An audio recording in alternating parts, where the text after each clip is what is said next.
Okay, part 463 of the 3-rib 10-degree mount transmission install. Seems like this is a never-ending project.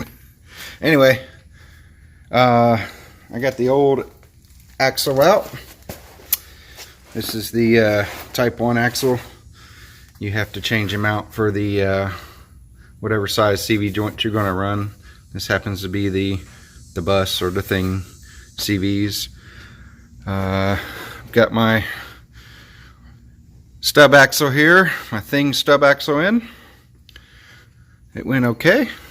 I had to, this tool right here helps a lot when you got to get that nut off of there.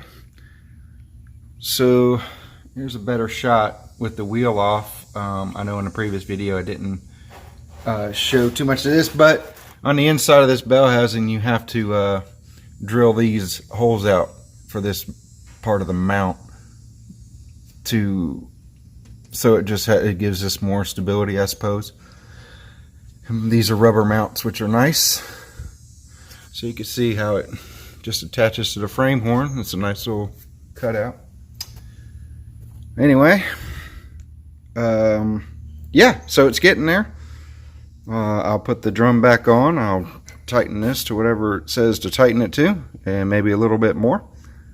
And then I'll cut back in here in a little bit when I start assembling the messiest part of this job that I've been putting off, and that's assembling the axles and the CVs and lubing it up and all that crap that nobody wants to do.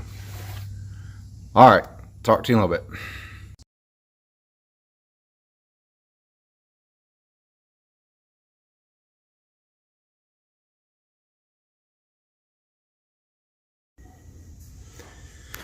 Alright, well, I've got the axle in. CVs are all packed.